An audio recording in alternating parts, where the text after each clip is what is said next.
Berbicara tentang hidayah. Hidayah ada 3 kategori. Ada hidayah namanya hidayatul bayan. Ada hidayah namanya hidayatul taufiq atau hidayatul ma'unah. Ada hidayah namanya hidayah al-kashf 'anil hujub. Hidayah ini petunjuk yang diberikan oleh Allah Subhanahu wa taala melalui akal fikiran manusia. Diberi akal fikiran pada manusia untuk membezakan mana hak, mana batil, mana ma'ruf, mana mungkar. Akal sedikit banyak boleh membezakan. Tapi tidak semua orang yang tahu kebenaran dia melakukannya. Tidak semua orang yang tahu kebatilan dia meninggalkannya. Siapa yang tidak tahu daripada orang Islam ini kalau arak hukumnya haram? Orang minum arak atau tidak? Minum. Walaupun dia tahu haram. Riba hukumnya haram atau tidak? Haram. Orang buat atau tidak? Ramai orang buat. Rashwah boleh atau tidak? Tidak boleh. Tapi dia buat juga. Dalam hal ini dia tahu benda itu salah tapi dia buat. Orang yang tak keluarkan zakat, tahu tidak kalau zakat itu wajib? Tahu, tapi dia tidak buat. Ini dia ada hidayah, tahu mana hak, mana batil, tapi dia tak buat yang hak, dia tak tinggalkan yang batil. At least paling tidak dia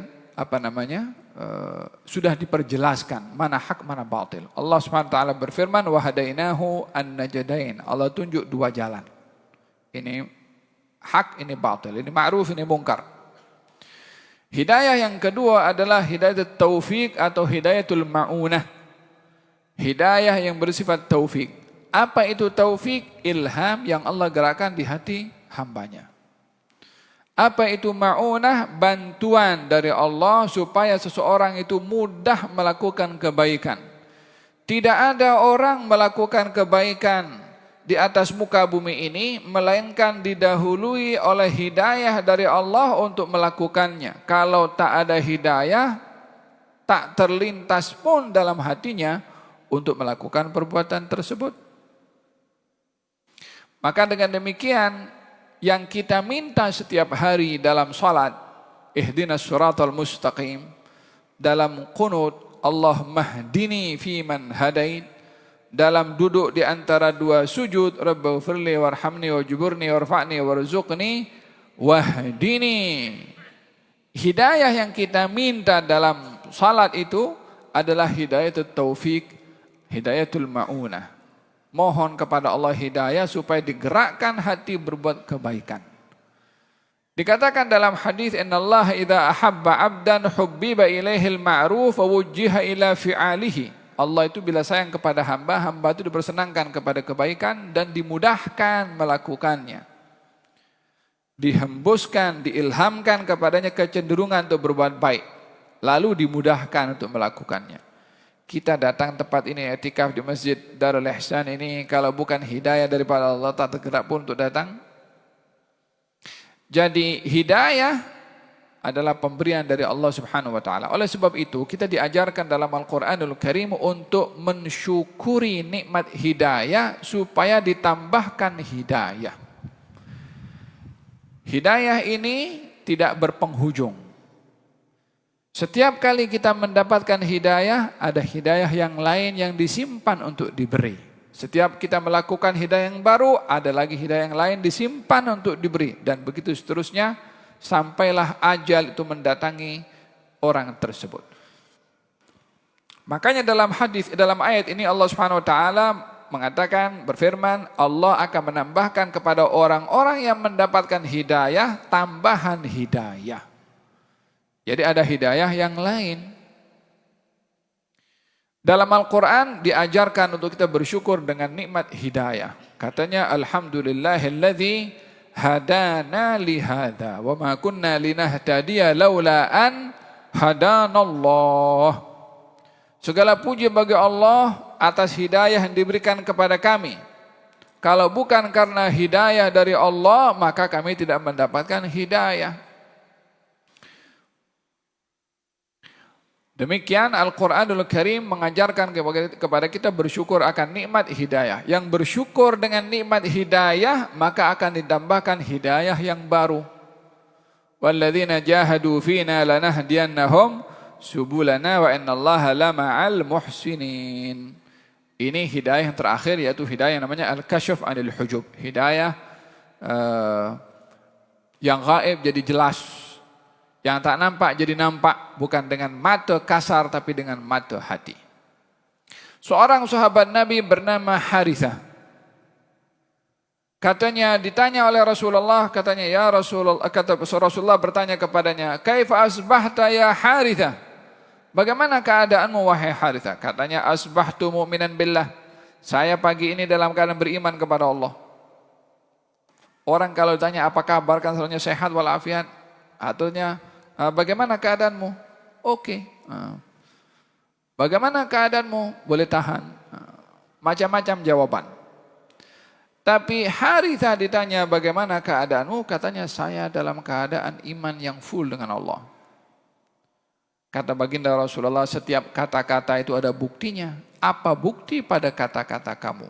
Katanya ya Rasulullah, saya ini melihat antara emas dengan batu sama nilainya. Maksudnya tak tergerak hati itu untuk cenderung kepada salah satu lebih daripada yang lain. Dilihat semuanya ini makhluknya Allah. Dan seakan-akan saya melihat arusnya Allah nampak jelas di hadapan mata saya. Macam mana nampak arus Allah subhanahu wa ta'ala dengan mata? Seakan-akan saya melihat penghuni syurga di syurga sedang menikmati. Aku nampak penghuni neraka di neraka sedang kesakitan dan menderita. Nabi menjawab, Abdun nawwarallahu qalbah arafta falzam. Ini hamba sudah mendapatkan petunjuk cahaya terang di hatinya. Kamu sudah mengenali, yakni punya ma'rifah yang tinggi, lazimkanlah dirimu dalam keadaan seperti ini. Tambahan hidayah yang diberikan oleh Allah kepada seseorang adalah yang tersembunyi, yang gaib akan jadi nampak. Hada punca daripada ketinggian hidayah. Wa yazidullahu alladhina ihtadaw huda. Dan untuk kita mendapatkan hidayah adalah dengan kita melazimkan diri dengan Al-Quranul Karim. Untuk kita mendapatkan hidayah, kita menghadiri majelis-majelis ilmu. Karena ilmu itu akan menambahkan hidayah. Man izdada ilman falam yazdad hudan, la yazdad minallahi illa bu'da. Orang yang bertambah ilmunya, lalu tidak bertambah hidayahnya, maka dia bertambah jauh dari Allah subhanahu wa ta'ala. Wal baqiyatus salihat dan al baqiyatus salihat. Apakah al baqiyatus salihat? Yakni diberitahukan oleh Allah Subhanahu wa taala orang-orang yang mendapatkan hidayah itu salah satunya adalah orang yang sentiasa melazimkan diri mengamalkan dengan amalan al baqiyatus salihat. Apa al baqiyatus salihat? Subhanallah walhamdulillah wala ilaha illallah wallahu akbar. Kata baginda Rasulullah sallallahu alaihi wasallam, la an aqula, untuk saya berkata subhanallah walhamdulillah wala ilaha illallah wallahu akbar setiap hari lebih saya sukai berbandingkan apa saja kekayaan yang kena sinaran matahari. Kalau matahari terbit kena kepada semua dan menjadi milik saya, dengan baqiyatus salihat subhanallah walhamdulillah wala ilaha illallah wallahu akbar, saya lebih suka baca subhanallah walhamdulillah wala ilaha illallah wallahu akbar. Dan ini juga yang digalakkan kita berada pada 10 pertama bulan Dzulhijjah untuk memperbanyak al-baqiyatu as-salihat. Kalimatani khafifatani 'alal lisani thaqilatani fil mizan subhanallahi wa bihamdihi subhanallahil azim. Kalimatani, dua kalimat, khafifatani, ringan, 'alal lisani, untuk diucap di lisan, habibatani, sangat disenangi, ilar rahman, bagi yang maha pengasih, thaqilatani, dua kalimat ini berat, fil mizan, dalam timbangan. Apa dua kalimat yang ianya ringan di lisan, disenangi oleh Allah dan berat pada timbangannya? Subhanallah bihamdi subhanallahil azim. Berapa saat nak sebutkan itu? Tapi timbangannya di sisi Allah subhanahu wa ta'ala adalah berat. Bukan hanya berat timbangan, tapi disenangi oleh Allah. Basahi ini lidah dengan zikir itu.